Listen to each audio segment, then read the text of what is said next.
first thing on the agenda.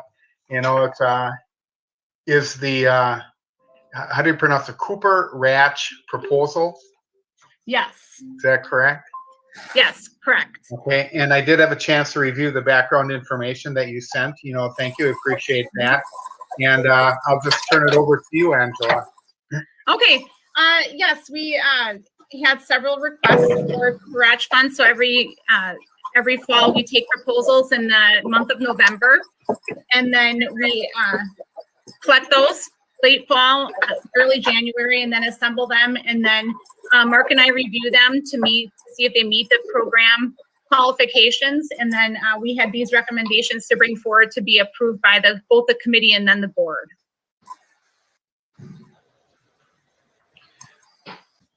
Okay. And so one of the unique parts about it, I'll just add quickly, is that 25% of the funds always go towards Washington Junior High, because the trust was established by a former administrator in the district. So.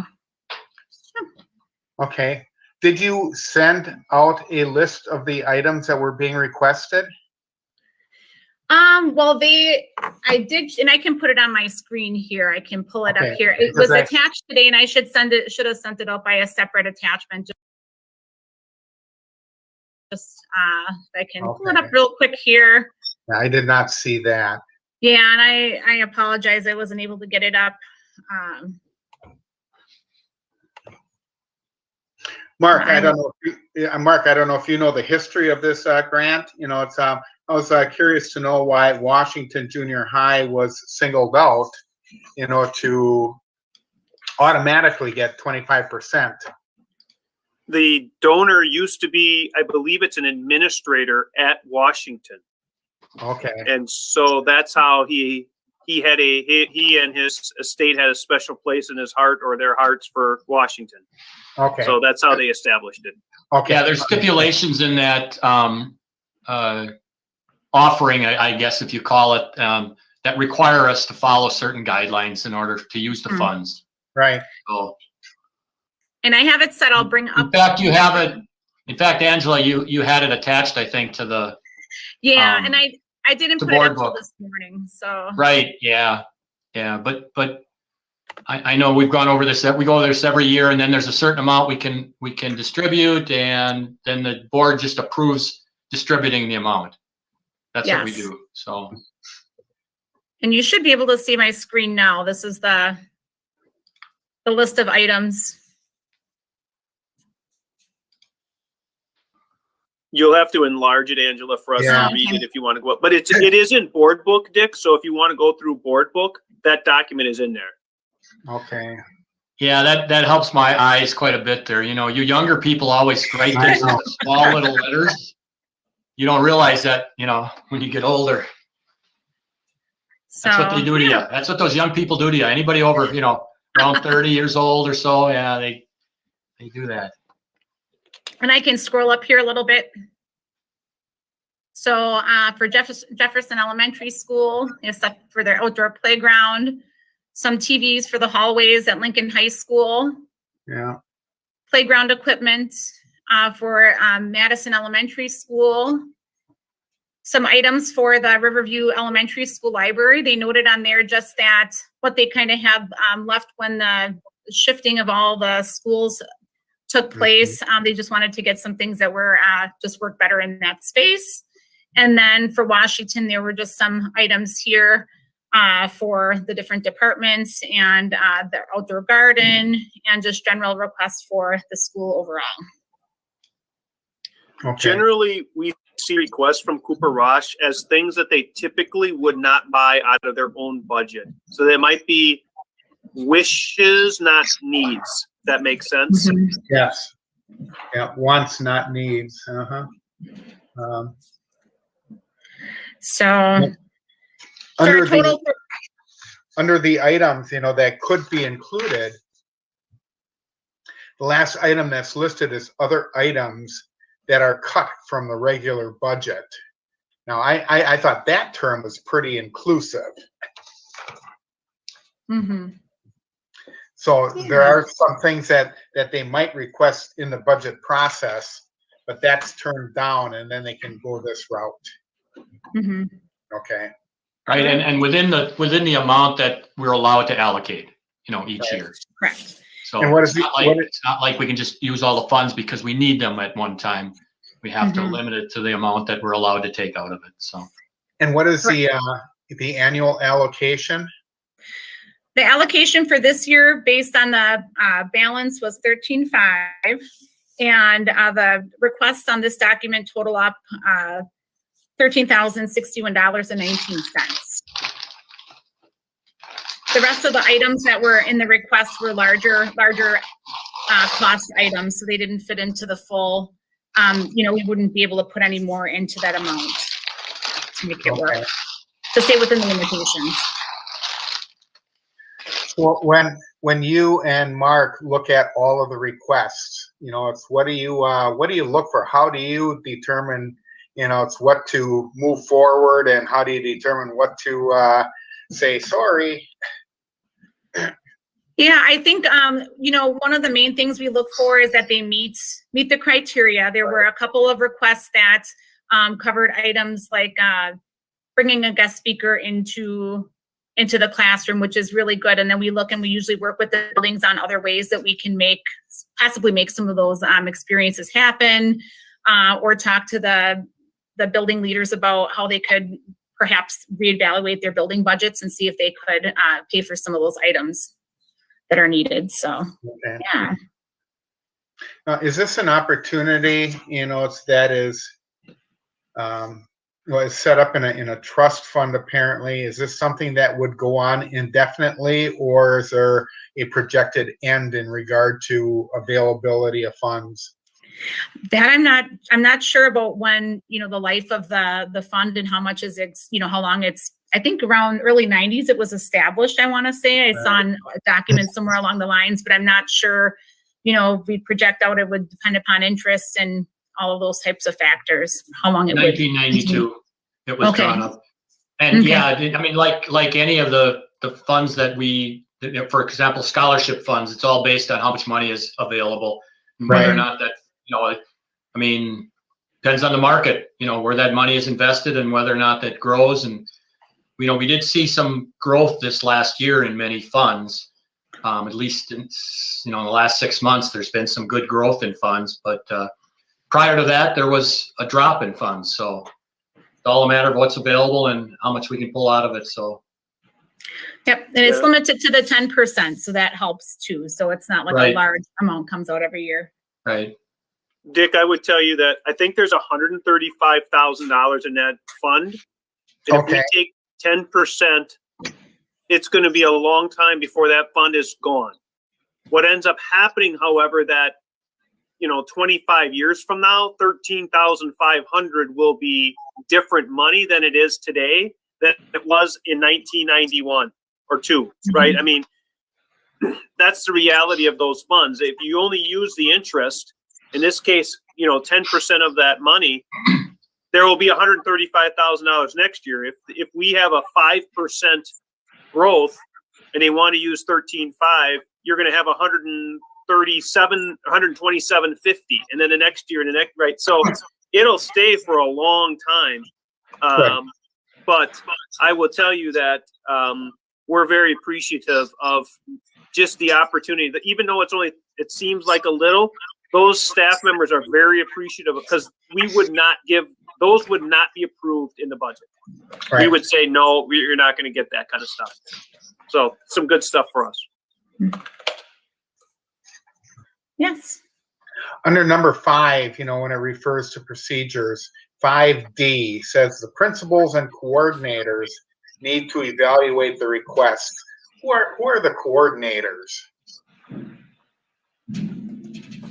Well, So that's likely the old administrative model back in the 1990s, that the district had department coordinators, like a math coordinator and a science coordinator, and since have been long restructured. But the idea would be the principals give us a priority list based on what their buildings are saying. And then Angela, I look at that, there are sometimes we'll see things that are in technology that don't match with what we have. So somebody wants like a whiteboard and we have a star board. So we say, you know what?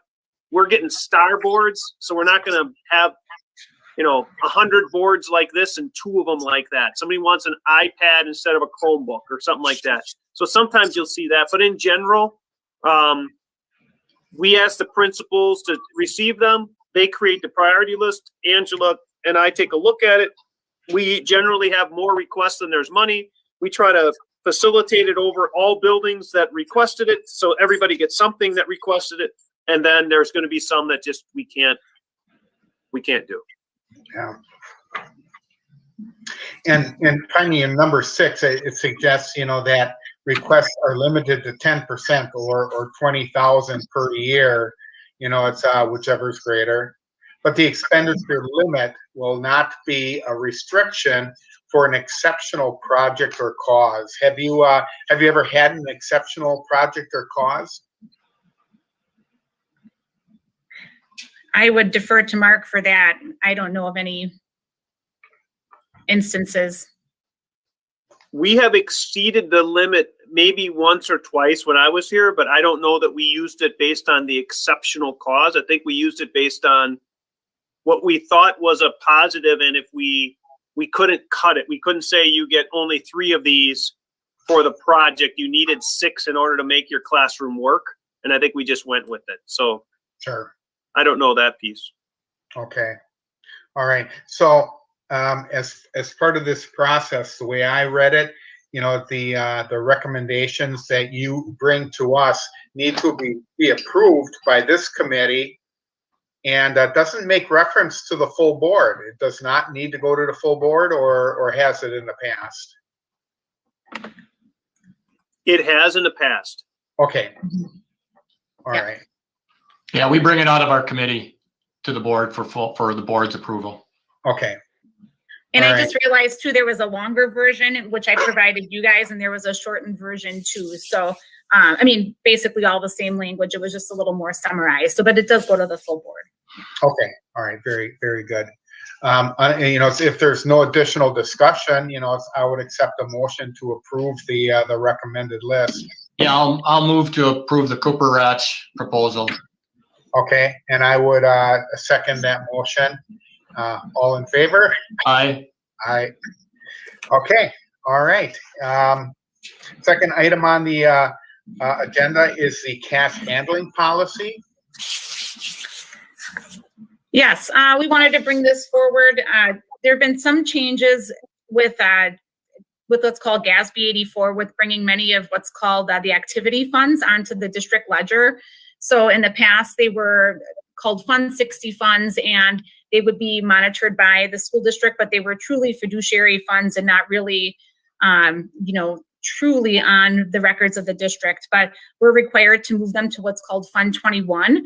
And so that means that there is just more transfer and of cash coming to central office. And then Margot, I asked her to join the meeting today, so she's here if we have any questions about her processes.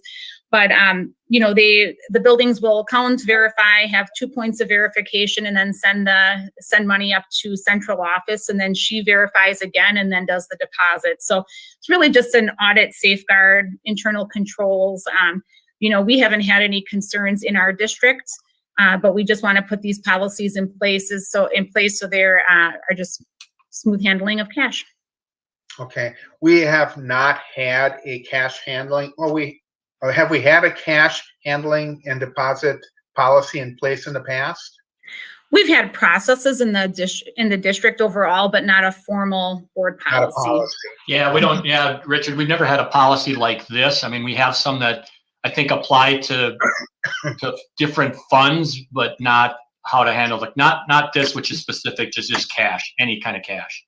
Mm-hmm. So I'm not aware of any policy that is specifically like this. So. And I noticed it is a Neola, it's recommended policy, they usually do their homework in regard to making sure everything is appropriate. Well, they need to justify the money we pay them, for doing that. So. So they come up with these new policies. You don't have one, we'll make one for you. No, and this would be we would send it to to the board for a first read because it's a policy, so it has to be approved twice. Correct. Yeah.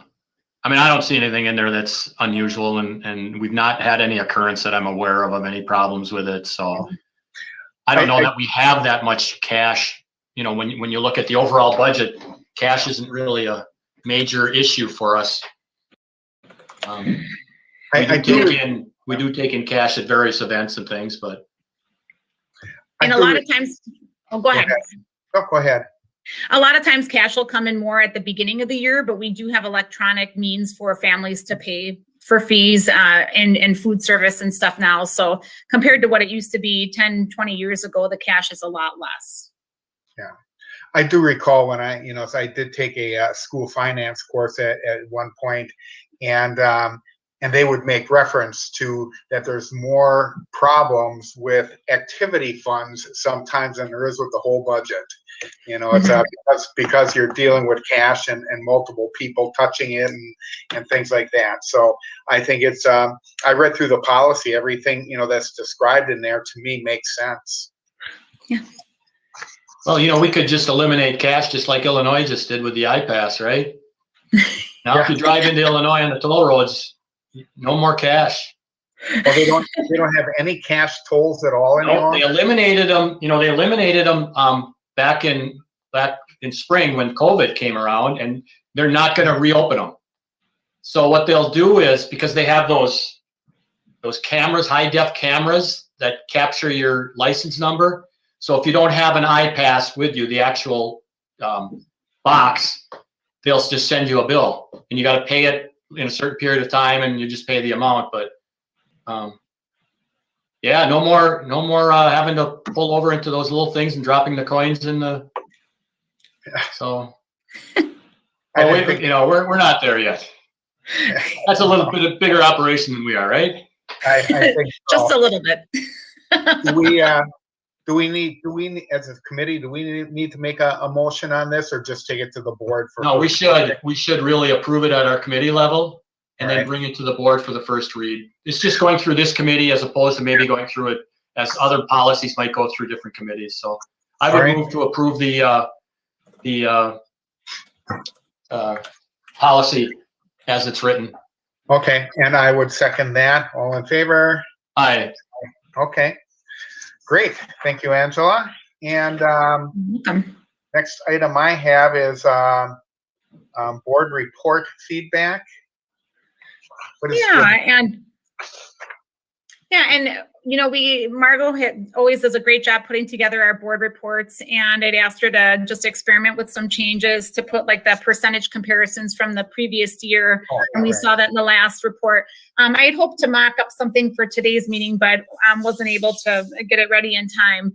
But, you know, just wondering if you had any other feedback or things that you'd like to see on the board reports. Wanted to just open that up for a quick discussion for your thoughts.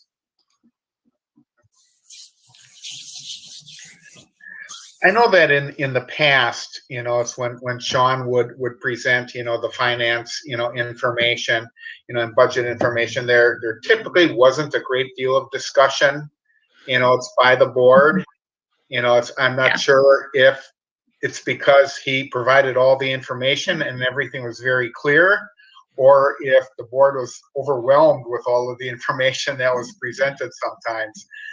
Sean always did a nice job of explaining it. I know you brought up, Angela, you know, it's you know, would some graphs, you know, some visual representations, you know, it's be helpful. I'm not sure. I think it'd be worth you know, presenting, you know, and see how the board responds.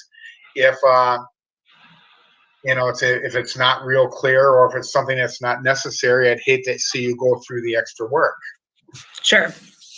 Yeah, we'll try some real basic things and we'll definitely keep it simple. I know we, you know, the board report or the financials are one piece, and sometimes it just helps to see through a graphic representation. So we'll see what we can put together, but I just thought I'd open it up for discussion if there are certain things that you'd like to see, and we'll see if we can work them in.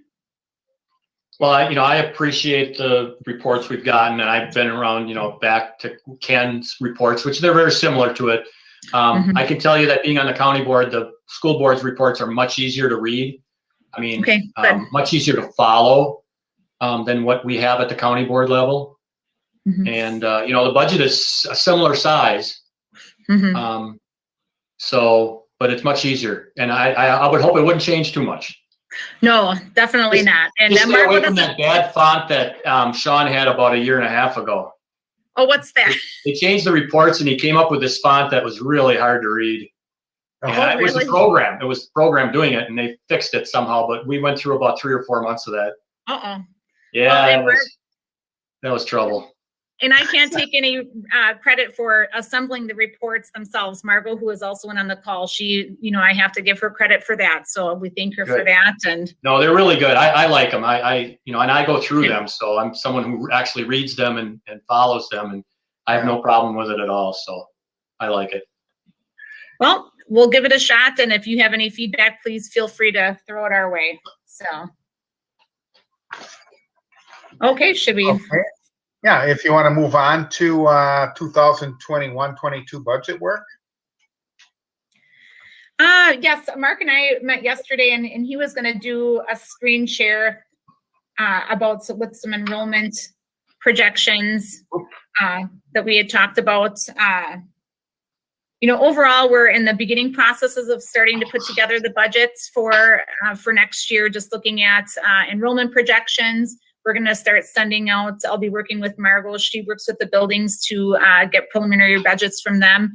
Of course, with the referendum, we're waiting for, more information. Until we have that full picture at hand, we have to kind of see what happens and plan from there. But we're putting together scenarios, with the referendum passing and without considering all of the options. So. Okay. I'll turn it over to Mark. You're on mute, Mark. Yep, I'm just trying to get there. Can you see my Excel screen? Are you looking Yes. at that document? Yes. Okay, I was thinking there for a minute. I had to pause. Let me make this a little bit larger. And even though it's not going to be perfect, what you're looking at here is a 20-year projection that we work through. The numbers prior to 1920, those are actuals. And what you're seeing here is the change in enrollment, right? So one of the things that that we knew about this year when we look at the comparison between 19 and 2021 is this 261 reduction. We saw 60 kids leave during the school year. And so we're trying to plan for what's next. Now, I would tell you that I'm the eternal optimist, and I believe that many of those kids are going to come back to us who left for various reasons. And I would tell you that actually, I'm pretty confident we're seeing an enrollment increase based on our March 8th learning model. And we see specifically at the elementary and middle school, a number of families who are choosing to re-enroll or come back. But the purpose of this document, as we look at it, is to project forward.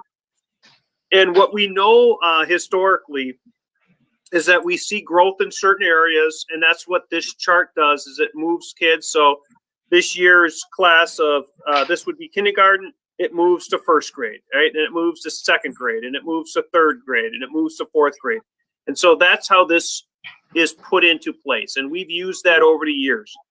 If we see no new changes to our enrollment, just exactly the same, we would anticipate 32 students being 32 less.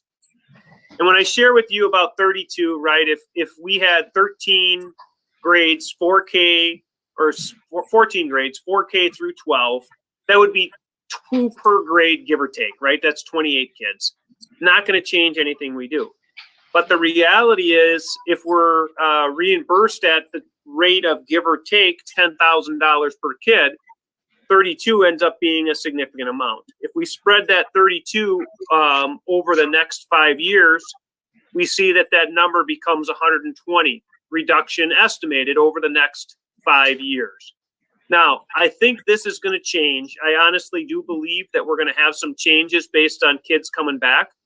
We have no idea about this 4K. So if you look at the numbers in 4K from 2014, you see 297, 321, 327, 343, 293, and then we see a 289 and a 258.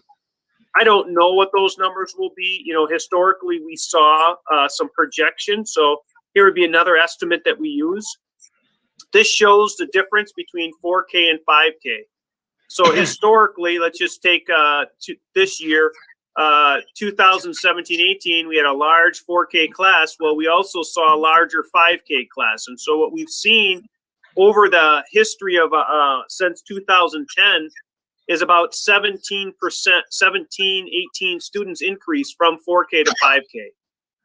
We've varied that to 5-year average, so we've seen a 15 increase. So if we go back to our 20-year enrollment and we see 258, we would add 15 to that, and that's how we get this number right here. So there's other places in our system that we see that. One of them that we see all the time, for example, is 11th grade to 12th grade. And we see that specifically because of students who are on IEPs or graduates who come back for another year. So you see that number here, 386. You move it forward 1 year to get to 410. So we do have a few classes in here. One of the things that we saw, we have this 415 class.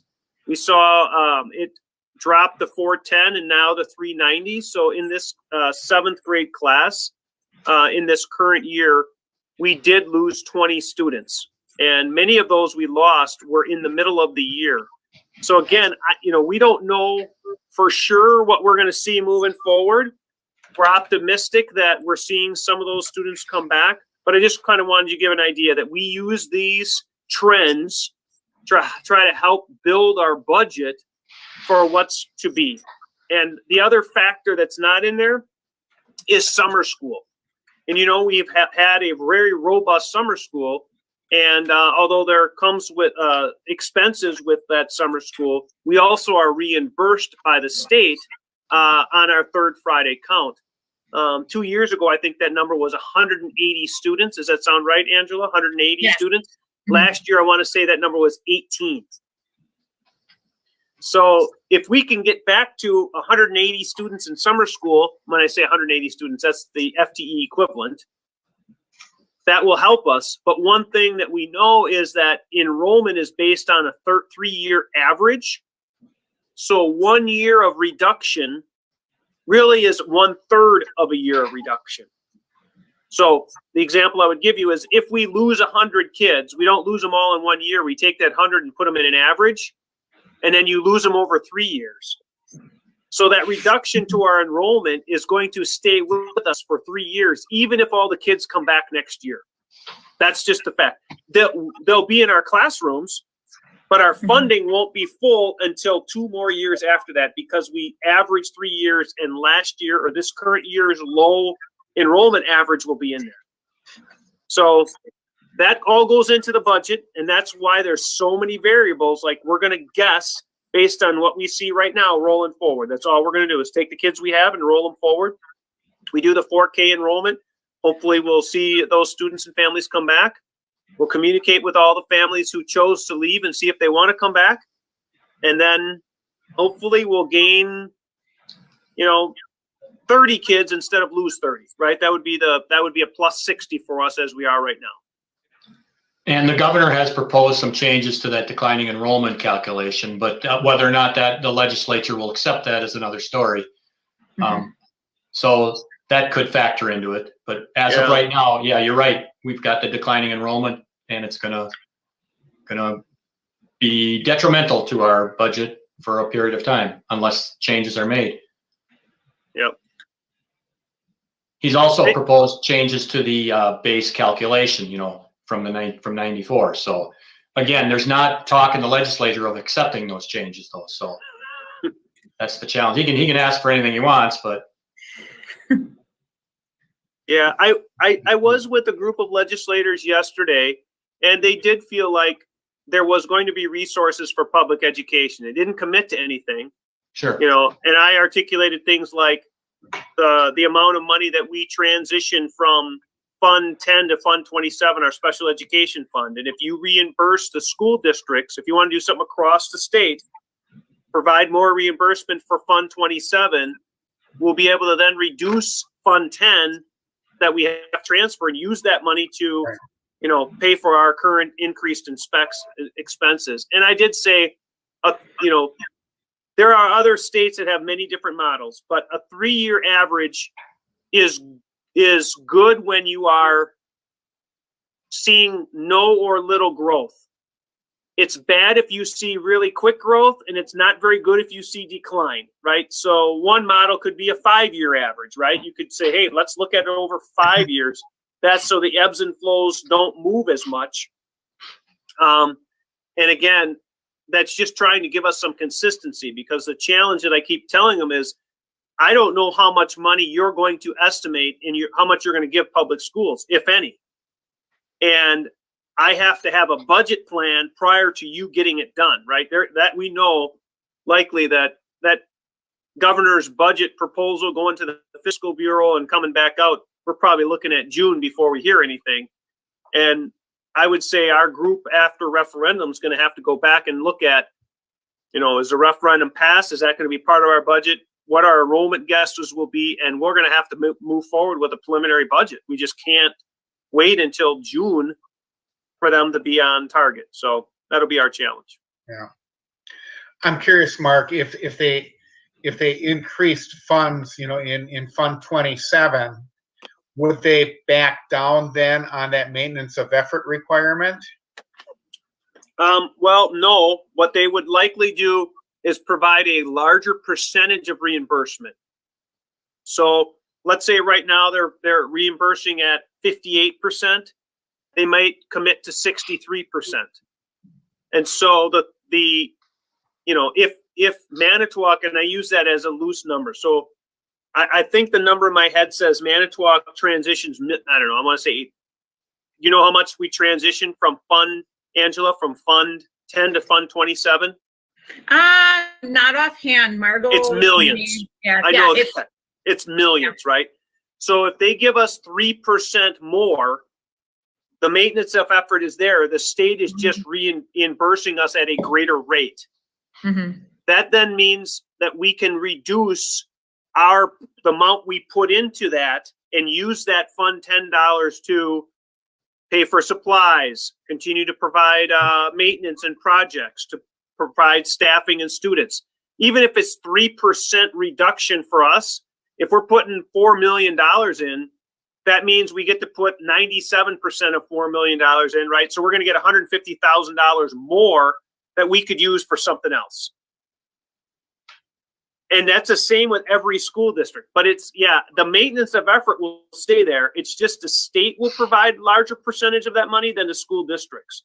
You know, historically, when special ed came in, the state was going to pay for that. They were going to, you heard the 2/3 funding and all that model. Right. Well, we're not even close to that. Right. And so the federal mandates continue to say you must provide these the services necessary for the IEPs, but they don't fund it. So then you have to take your money out of your regular programming to fund what is required by law. So they're saying, hey, if we give you more in that area, that's where the governor comes from. If we give you more, they reimburse larger percentage of the population, not 100%, but maybe 60%, then the district would have to take less out of your Fund 10, and you can then use that for something else.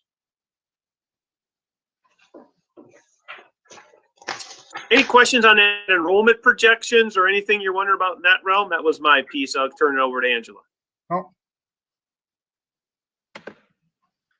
And I didn't have much to add at this time, other than just sharing the general timeline. Margot and I will be working on that. She's been great helping me learn the ropes to the system here. So as the building principals, you know, prepare their building level budgets, are they operating under a 0% increase?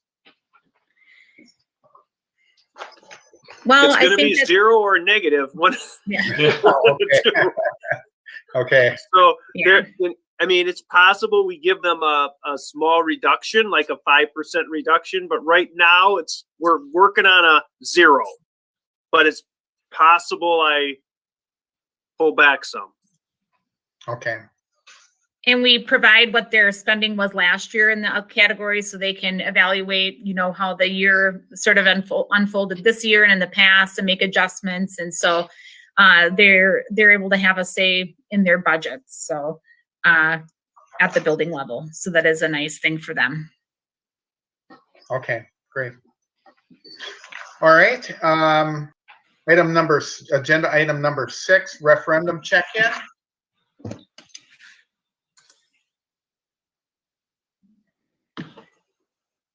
And then I just had this in there. I don't know if Mark wanted to share some information, so I'll let him take it away. Yeah, I guess I would just continue to articulate that Angela and I are looking at as many projections and trends as we can make regarding the costs to our taxpayers for the referendum. And I would tell you right now, based on most of the models we're seeing, that the $7.80 projection for our mill rate is conservative. And that I've seen a couple of models that would maybe put us even lower than that. I mean, not significantly, but I still think that I'm very comfortable with that number. And, as we continue to look at, there's a lot of other ebbs and flows in that. But so from the standpoint of what we need to do in communication, that's something that I'll continue to share with the board and what we're working on. But I'm very confident that that's a conservative number. Now, again, there's factors in there that could change that we don't have a lot of control over. But what we've seen over the last 2 referendums generally is a tick up when we go to referendum and then lower. But because we're really only asking, I say only, but we're asking for $800,000 more. That's what we're asking for. And that actually is what the levy will increase based on a passing of the referendum. If the referendum passes, we're asking for $800,000 more. So in the scope of where we are in our levy, it's not a significant increase based on a 3% property increase. We may see that jump down to 70s potentially. So we'll see. But we're still trending in the right direction.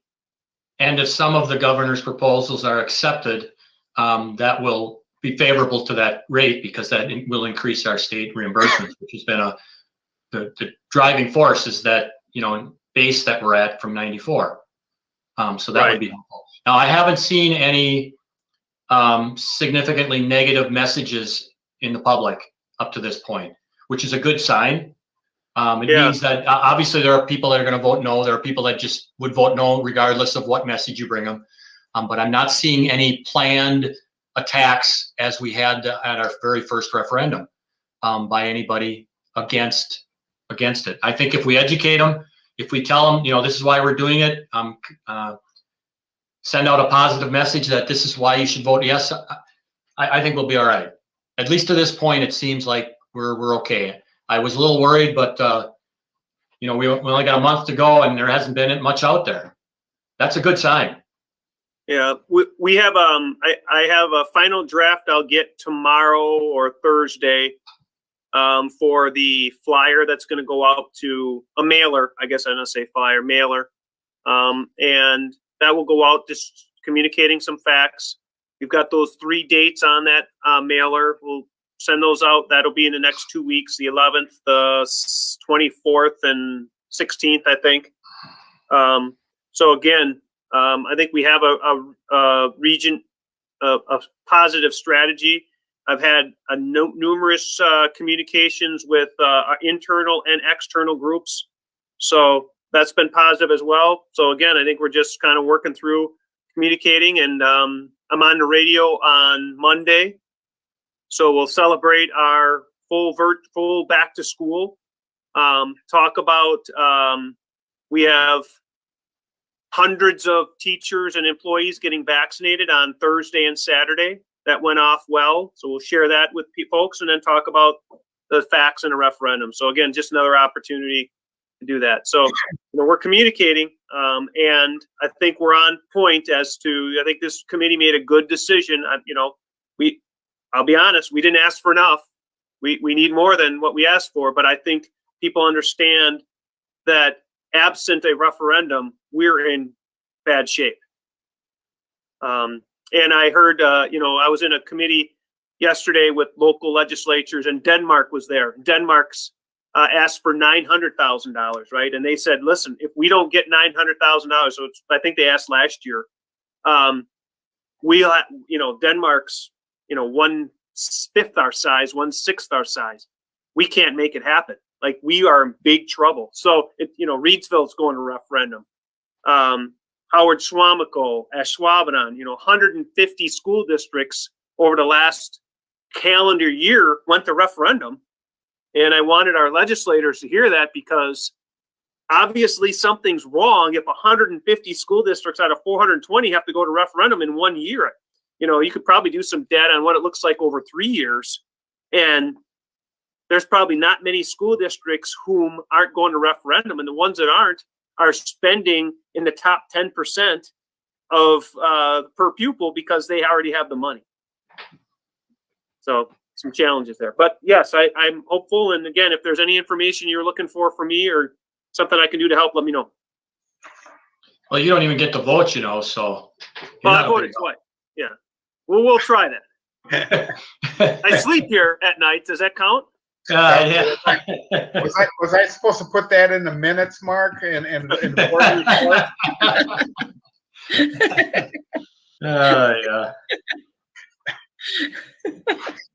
No, I like I said, I haven't heard or seen any negative messages out there, and at this point, with my experience with elections, that's a good sign when you're getting this close to it, that you haven't heard those things, because let's face it, a lot of people have already made up their mind how they're going to vote. I mean, they may not vote early, but they're early voters. They make up their mind. They don't pay attention to what happens at the end of the campaign. Anyways, they've already decided where they're going. So you got to make your hay about a month before the election, and that's when people decide. That's how it works. Yep. So, but it is helpful to be to be sending that message out wherever you can. We don't have the Herald Times as we've had in the past, to put it on the front page, and everyone would see it somewhere, whether they bought it or saw it at the Quick Trip or the grocery store. We don't have that now. They'll have a story on it, 2 weeks after the referendum is done. So. Right. Okay, Mark, thank you for the update. Angela, did you have anything else? I do not have anything else at this time.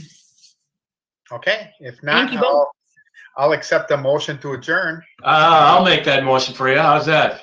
All right, I'll second. All in favor? Aye. Aye. Okay, All right. thanks a lot. Thanks for Thanks, putting this Ian. together. Good Yep. meeting.